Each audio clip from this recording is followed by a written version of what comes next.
Perfecto. ¿Qué tal, licenciado? ¿Todo bien? ¿Me escuchas bien ahora? De nuevo, ¿todo bien? Sí, buenas Perfecto. noches. Le escucho bien, le veo bien. Buenas noches. Bueno, gente, estoy acá con la licenciada Nitel Monjes. Ella es psicóloga clínica. Hoy vamos a hablar de dos temas muy interesantes, que es el trastorno de déficit de atención con hiperactividad en niños y también del síndrome de Asperger. ¿Qué tal, licenciada? Quiero que usted se presente. ¿Cómo está? Buenas noches. Bienvenida.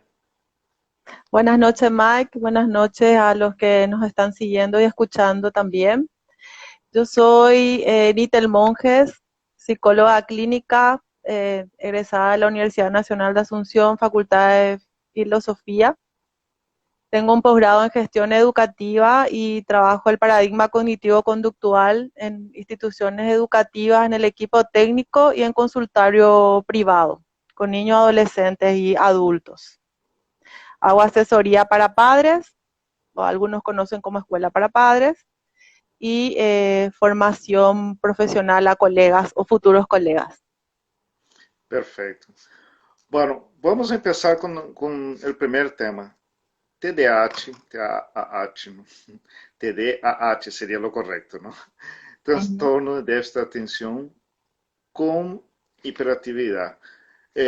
¿Cómo se manifiesta, en primer lugar, ¿no? ¿Cómo se manifiesta y cuál es la diferencia para un niño inquieto? Ujú.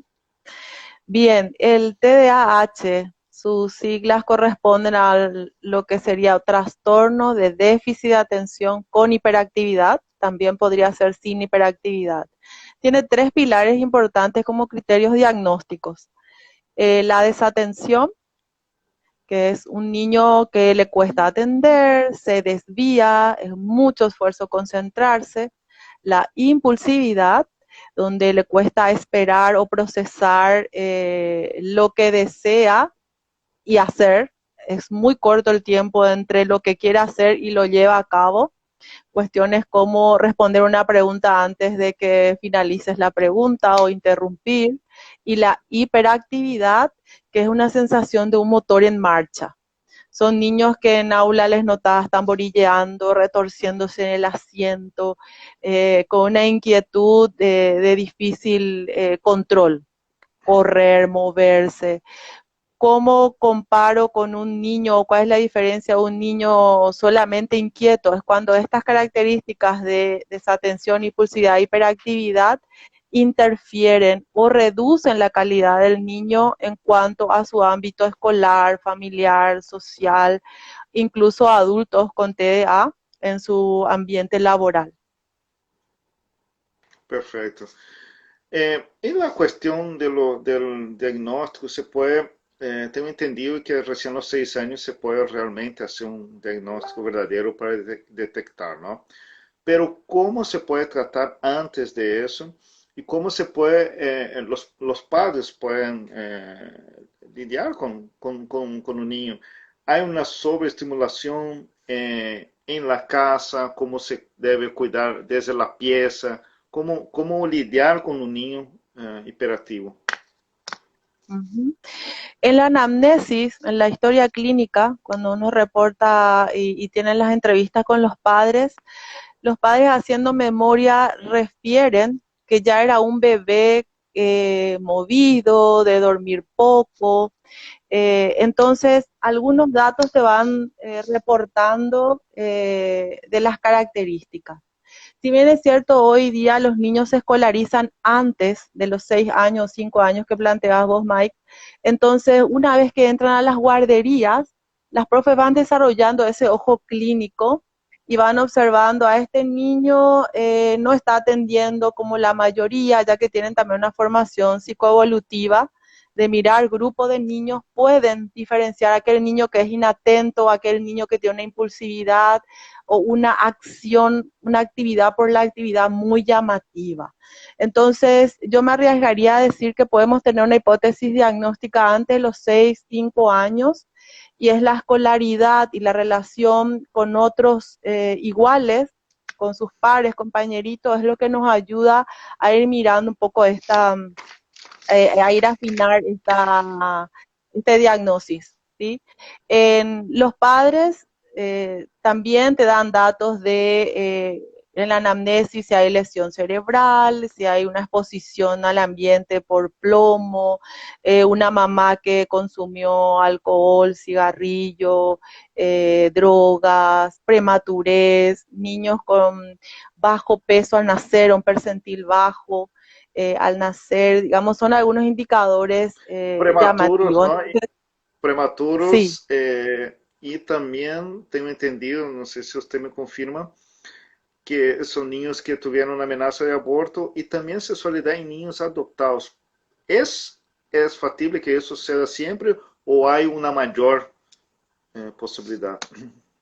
no, no cuento con una base de evidencia científica que demuestre que los niños adoptados tienen TDA. Puede ser una coincidencia o parte de la coyuntura de la historia del niño, pero no hay una hipótesis acabada de que los niños adoptivos tengan TDA. Sí hay ambientes más hostiles o más propensos en cuanto a esa tendencia. Sí hay una fuerte tendencia a pensar que la carga genética sigue siendo el camino a seguir investigando. Pero también, claro, influye la exposición a la televisión o a las pantallas, el estilo de crianza, que pueden empeorar estos síntomas de impulsividad, desatención, el manejo de las rutinas, pero no hay un respaldo firme de que esa sea la causa. Claro, hay posibilidad que se estudien. Uh -huh. Los niños ahora en cuarentena, ¿cómo se puede manejar un niño ya que no pueden salir? Porque los ejercicios físicos son muy recomendados, ¿no? Para los niños, para todos los niños, pero para ellos en especial, ¿no? Sí, exacto. Las actividades físicas son muy importantes para los niños en general. La manera de vincularse y de ser sano es ese niño que puede jugar, estar al aire libre, correr, compartir con otros niños. En este contexto de pandemia se limita mucho el tema de salir al aire libre y actividades físicas. Entonces es buscar actividades o estrategias dentro de casa, ya que preferible no exponerlos y hoy día la prioridad es la salud, entonces tenemos aislamiento social encerrado en un departamento, en una pieza, en una casa, podríamos ver alternativas de actividades físicas, de jugar, de correr, sí tenemos que destinar dentro de la rutina, que también los niños con TDA, con hiperactividad, necesitan rutinas fijas y establecidas. A cualquier niño, Mike, le viene muy bien rutinas fijas y a los niños con TDA con más razón, estructuras, un horario para despertarse, para comer, calma mucho esa ansiedad que también puede ser una hipótesis diferencial de diagnóstico porque son muy similares las características de ansiedad, depresión o otro tipo de trastorno de aprendizaje con los niños de TDA. Entonces las rutinas de horarios de comida, de descanso, de juego, de hacer tareas, de las pantallas, poner horario y que el chico sepa la diferencia entre día y noche, o qué hago después de almorzar, qué hago antes de dormir, ayuda mucho a ese control de la desatención y de la hiperactividad. Y dentro incorporar actividades físicas, por supuesto, deportivas, artísticas, de interés, ayudaría mucho. Incluso tengo entendido que en la propia decoración de la pieza, ¿no? Se debe evitar un poco la sobreestimulación.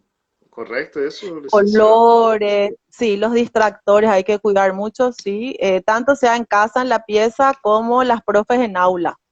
Las aulas muy decoradas, con mucho sonido, muchos estímulos, al tener ese componente de desatención, sí desvía mucho lo que es la atención. Entonces sí, cuidar muchísimo los distractores y los estímulos visuales. Nosotros podemos usar estímulos visuales para llamar su atención y mantener su atención en lo que le queremos indicar, pero también si le presentamos muchos estímulos a la vez, le perdemos, se desconcentra, se va, ¿verdad? No, no mantiene su centrar.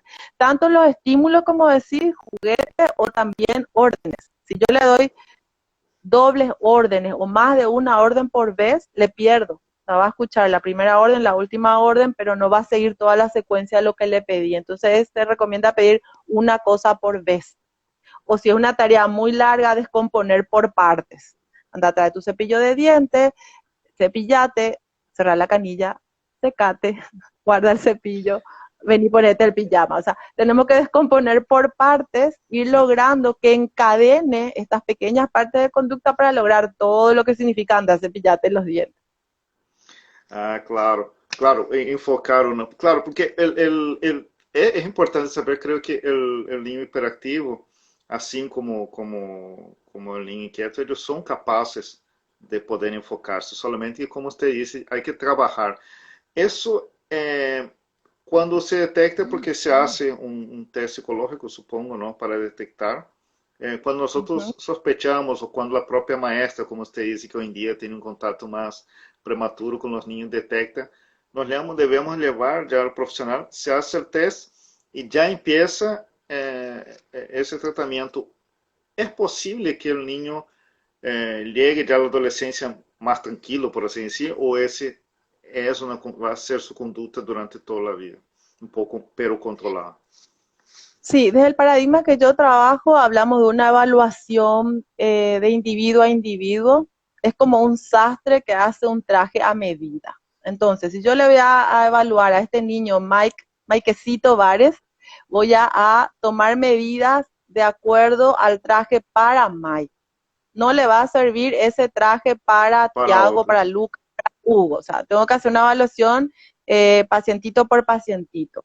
Pero sí, lo que cualquier intervención psicológica pueda reportar es que cuanto antes evaluemos, cuanto antes observemos indicadores y nos hagamos cargo en la intervención, en los abordajes, podemos lograr un adolescente que aprende a manejar con estrategias de autocontrol su atención, a organizarse, porque los chicos con TDA les cuesta mucho organizarse, son desordenados, son los que pierden mucho tiempo, que se le cayó el lápiz, que pierden llaves, que el merendero, donde está mi mochila. Entonces, con ciertas estructuras, y el abordaje es multidisciplinario, o sea, son test, sí, pero son cuestionarios de observación, nos ayudan mucho las profes cómo reportan.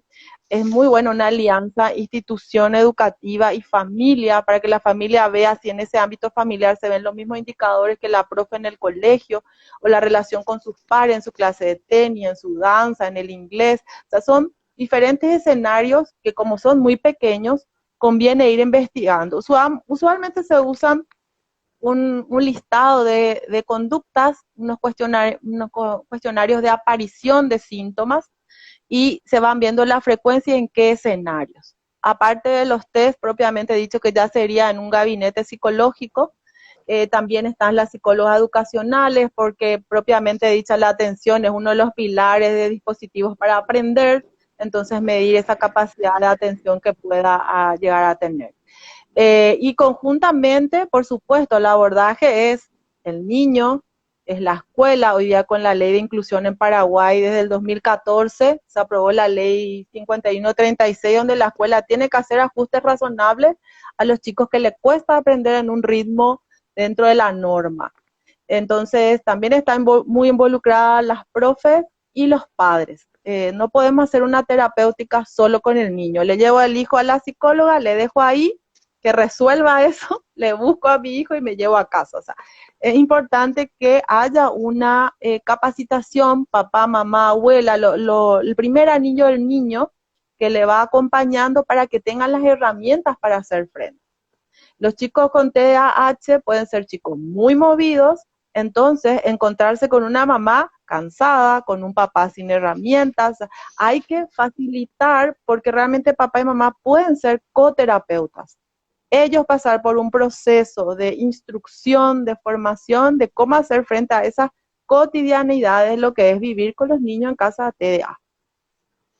Un aspecto de lo que usted decía también, que un niño, por ejemplo, con TDA, él también está más susceptible al bullying, ¿no? Porque, o mismo también la depresión. No sé si usted puede explicar por qué, porque él que da sentido, pero soy un tonto, o mismo los colegas, o alguna, ya no creo que una profesora hoy en día le diga tonto, pero bueno, puede parecer, pero ¿por qué? Porque está, a veces no pone toda la atención, ¿verdad? ¿Cómo lidiar con esa autoestima mismo de la criatura? Y cómo se combate el bullying, ¿no? En ese sentido, cómo se detecta rápidamente y se debe atacar, ¿no? Ujú. Un chico con TEA, con hiperactividad o sin hiperactividad, por esa característica impulsiva, puede ser un niño que arrebate un juguete o puede ser un niño que rompa un cuaderno que me prestaste para copiar la lección. Entonces, esas circunstancias de no poder autocontrolar sus impulsos, de no atender en clase, entonces es un nene que se le llama mucho la atención en aula, es tipo, Mike es aquel que la profe todo el día le llama la atención, entonces yo no me junto con él. Cuando los pequeños son muy pequeños, es como que le hago la parte a aquel que se porta mal en clase. De adolescente ya es popular el que se porta mal en clase, o sea, depende de la edad, pero va teniendo esas etiquetas en clase que sí, pueden surgir, que entonces le hago el apartheid, a lo que vos llamás bullying, le ninguneo, no le invito a mi cumpleaños, no le invito en el recreo a jugar conmigo, puede ser propenso por la dificultad para vincularse o relacionarse o seguir reglas en un juego. Yo no quiero esperar turno, yo ya quiero jugar. Entonces esa dinámica de convivencia con sus iguales es conflictiva. No lo hace a propósito, pero el niño lo hace, es un niño malo. No va a entender su compañerito que tiene un trastorno, que es impulsivo, que le cuesta esperar, que Claro, se mueve. por eso. Entonces sí puede generar diferencias, sí. También dentro de la comorbilidad o la coexistencia de un trastorno con otros, son propensos a desarrollar depresión, ansiedad, que van generando dificultades. Con respecto al bullying, desde ese rechazo, desde esa fama de que él luego es el que no atiende, él el que trae la tarea incompleta, se le perdió la cartuchera, no llevó el trabajito pendiente, se va generando toda una estigmatización. ¿Cómo prevenir? La detección precoz es lo más importante, interiorizarnos qué pasa, qué señales nos está dando con estas conductas y poder hacer un diagnóstico temprano para hacer un abordaje temprano. En cuanto al bullying, estrategias de habilidades sociales, defender su derecho, en la medida en que aprenda a controlar ese motor en marcha, en la medida en que tenga estrategias para ordenarse, organizarse, hacer actividades de grupo, visitar, ir generando espacios donde se pueda relacionar en diferentes ambientes, sería un elemento de protección. Y sobre todo la denuncia.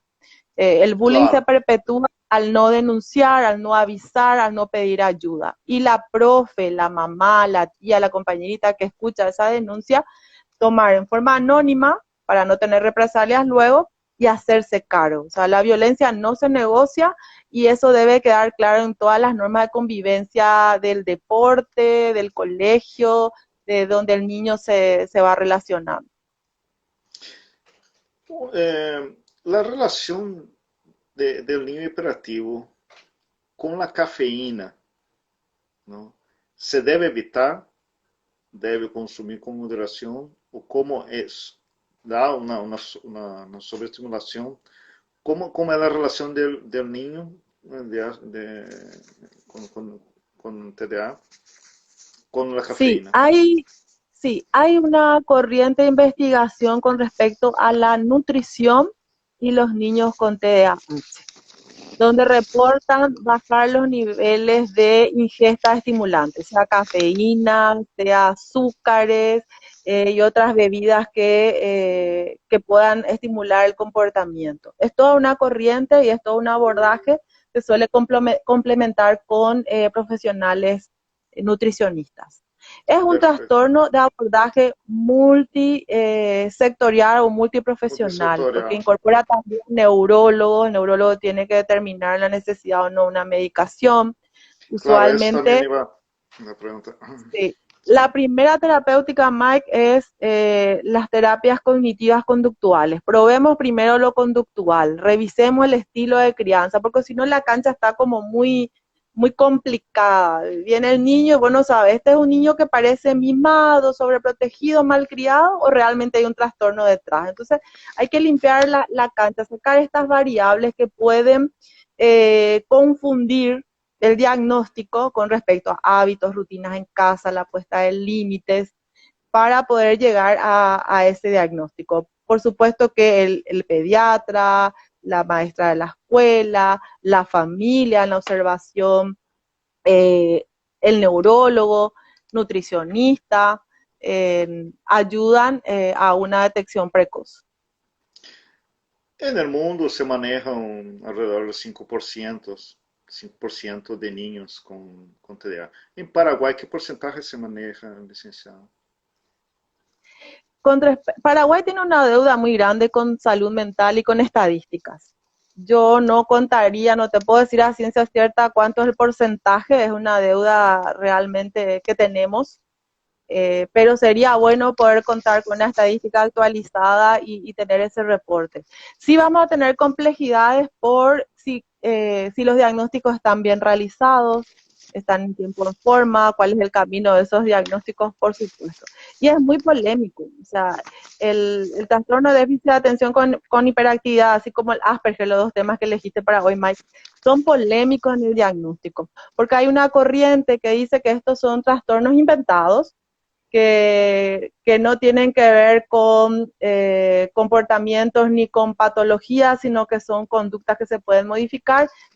Hay toda una corriente que muestra que hay una explicación neurológica, fisiológica de estos trastornos. Entonces es realmente muy polémico y es una deuda pendiente de salud mental en Paraguay, de la salud, para no diferenciar, Claro, ya que la salud es cuerpo y mente, ¿verdad? y haría también que se haga una investigación, ¿no? Para que también se pueda trabajar encima de nuestra realidad, ¿no? Uh -huh. Justamente vamos al próximo tema, que es el síndrome de Asperger, que es una parte, un aspecto autista, pero se llama, como usted dijo, justamente un Asperger, que es un aspecto más leve, ¿no? En este caso, hago una pequeña introducción, en este caso no es el problema conductual cognitivo, ¿no? Pero sí es un problema más de comunicación social, de relación con los demás. Uh -huh. ¿Cómo se diagnostica y cómo es el niño con el síndrome de Asperger en la clase, en la casa? Uh -huh. El trastorno del espectro autista de Asperger es un trastorno del desarrollo psiconeurocerebral. Se habla de una causa genética, medioambiental, que da un funcionamiento anómalo del sistema nervioso central. Múltiples causas. Se da más en varones que en mujeres, aunque no es concluyente. Algunos refieren que las mujeres tienen mayor plasticidad o flexibilidad y de ahí es que la estructura se da más en los varones. Y también de que tiene que ver mucho la carga genética. Como te había dicho, también es muy polémico el tema del síndrome de Asperger, porque también tiene sus detractores y tienen sus seguidores. Entonces, no está todo dicho aún y la ciencia va avanzando en la medida que se va descubriendo estos elementos. En las estadísticas de Estados Unidos, 1 de cada 88 niños tienen diagnóstico de síndrome de Asperger. En España hablan de unos 5 casos por 1000 nacimientos. Entonces ese sería más o menos el rango. En el mundo un por La ciento, detección, sí, sí, pero la detección es muy delicada porque puede pasar toda una vida una persona sin tener su diagnóstico de Asperger. Hoy día sí, ya se conoce, ya hay grupos de ayuda para padres, hay profesionales hablando, nosotros podemos hablar de esto y se visualiza mejor. Tenemos famosos, actores, exitosos, empresarios que dicen yo tengo Asperger, entonces se hace más visto esto y se investiga más, entonces puede ser más visualizado el tema de la detección. La también evaluación porque, es interdisciplinaria también, sí. no, justamente solamente un puntito para contar, también porque el niño con Asperger, él puede pasar como un niño normal, porque él no tiene problemas, él solamente creo que le cuesta mucho tener empatía y repite mucho, él es muy experto sobre un tema específico, vamos a hablar hoy de dinosaurio y habla solamente de dinosaurio, no, no, pero le cuesta mucho relacionarse. Eso le trae mucho problema al niño y creo que es ahí donde empiezan los problemas, ¿no? Redondeando ya Sí, en la escuela. sí, sí. Los pilares de los criterios mayores para diagnóstico están las habilidades sociales, la capacidad de entenderle al otro, de ponerse en su lugar, la empatía, esa es una de las mayores dificultades. Otra de las dificultades con respecto al lenguaje y a la comunicación, le cuesta decodificar conversaciones, ironías, chistes o metáforas. No Te puedo entiende decir, vamos ironía, ya claro. hasta la muerte y no entiende muy literal, le cuesta decodificar esas reglas, rituales muy repetitivos o temas de interés muy obsesivos, como decir, de dinosaurios, de autos, y sabe a fondo, muy buena memoria, son de alto funcionamiento, ¿verdad? Recuerdan, quieren hablar exclusivamente de ello, tienen una peculiaridad en el habla, es como un pequeño profesorcito. Vos le ves a un niño que está en preescolar, segundo grado, pero habla como un pequeño profesorcito. Su tono parece como que habla con un tono extranjero, también de una manera peculiar, o como la tele, dicen algunas, cuando remiten. El comportamiento social es inadecuado, las emociones manejan forma inadecuada, pueden aparecer berrinches, le cuesta manejar sus frustraciones, una incapacidad para interactuar con los demás. Y bueno, en esto que te estoy citando, evidentemente trae inconvenientes en la escuela, en sus Pero tiene interacciones una con gran los demás. memoria, ¿no? Tiene una gran memoria, Muy ¿verdad? buena memoria, muy buena memoria y monotemático, reiterativo. Entonces eso también aleja a otros pares, a otros compañeritos. Y quiero hacer una conexión con TDAH y Asperger. Muchos Claro. chicos de Asperger debutan con un diagnóstico de TDAH. O sea, al principio aparecen Wow. niños que tienen problemas de impulsividad, hiperactividad, desatención, y en la medida que le vas conociendo y vas viendo estos pilares, pueden llegar a hacer un diagnóstico de Asperger o tener una coexistencia. Los chicos Asperger también tienen una torpeza motora, o sea, los padres reportan que no es muy bueno para los deportes o en la coordinación motora, Deja caer hablan cosas. tarde, pero muy rico vocabulario, profundizan mucho los temas, son niños profesorcitos, niños científicos en la manera de expresarse.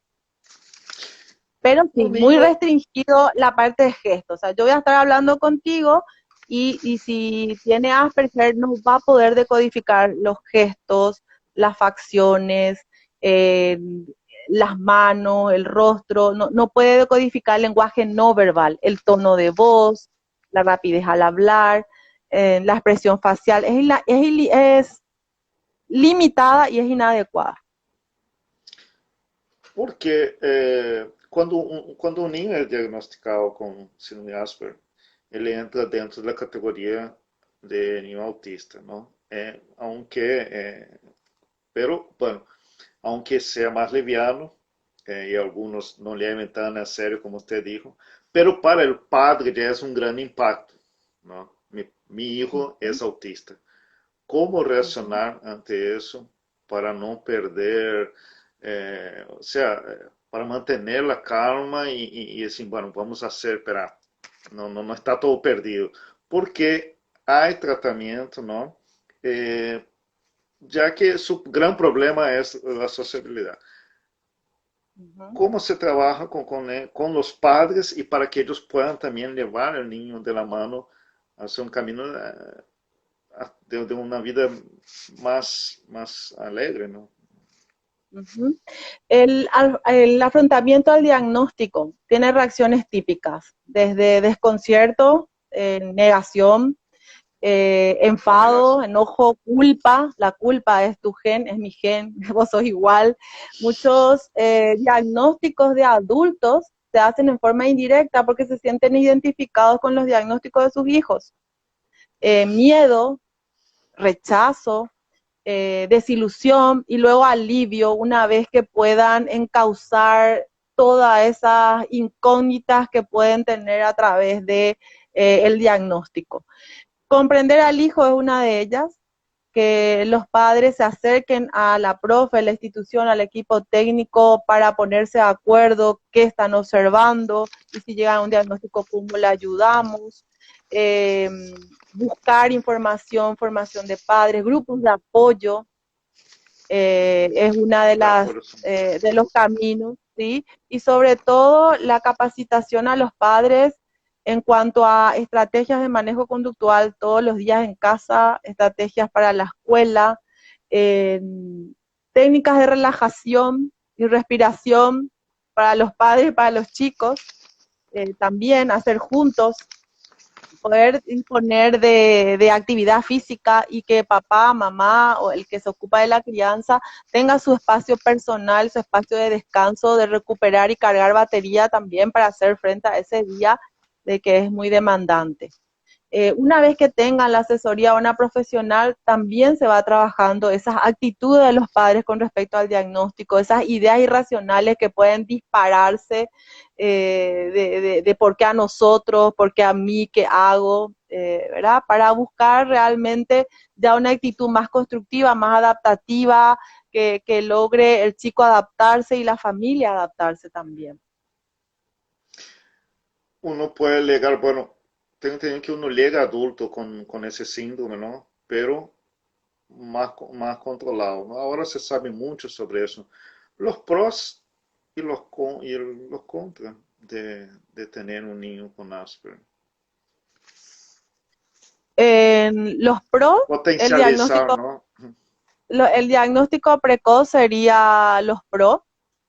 Eh, es de gran ventaja que los padres manejen rutinas claras, que le involucren a los chicos en los preparativos, incluso ahora vacaciones de invierno, que ya no tienen clases virtuales, poder tener ciertas rutinas con los padres y rituales y horarios, incluso en vacaciones, con pandemia, sin pandemia, la rutina es clave. Eh, Prepararles para actividades. Los chicos Asper necesitan unos ensayos de conducta. Vamos a irnos a un cumpleaños, vamos a ensayar cómo es el cumpleaños, o vamos a contar la historia del osito que se va al cumpleaños de su compañera osita. Se lleva el regalo, no se cuenta qué es el regalo, se hace contacto visual, se sonríe, feliz cumple, me siento, qué linda fiesta. O sea, ciertas frases culturales y sociales de ir practicando por medio de cuentos, por medio de juegos, con muñequitos, para ir acostumbrándole a esa exposición social. Ayuda mucho. Reservar ese tiempo de calma, tener tiempo para jugar juntos, para compartir actividades, no exponerle a actividades de competencia o exposición social donde no pueda manejarse. Eh, Serían algunas estrategias, digamos, pro, ¿verdad? Muy pro. Perfecto. Bueno, licenciado, le agradezco muchísimo por su atención y por el compartir acá conmigo. Es tarde ya de la noche y creo que fue Ujú. de muchísima utilidad. Nosotros vamos a estar compartiendo, voy a estar subiendo las redes sociales para quien no pudo ver. He visto muchísima gente conectada, había gente que se le cortaba la transmisión, que no pudo. Bueno, yo voy a alzar todo en las redes sociales, voy a estar transmitiendo para que ustedes puedan compartir. Eh, Muchísimas gracias y algunas últimas consideraciones si usted quiere acotar. Con respecto a tanto TDAH y Asperger, dar un mensaje a los padres que no están solos, cada vez hay más profesionales preparados que pueden contenerlos, asistirlos, recomendarlos, instituciones educativas que tienen profes y un plantel de profesoras capacitadas que tienen el amor de la vocación y que les pueda ayudar. Simplemente es acudir, buscar ayuda, no tener vergüenza, no buscar culpable y ser proactivos en una conducta que se puedan ayudar. Perfecto. Muchísimas gracias, licenciada. Que tenga muy buenas noches. Buenas noches y gracias a las personas que a esta hora están formándose, escuchando y viendo un poco de ciencia. Excelente. Muy Hasta buenas luego. noches. Muchísimas gracias, licenciada.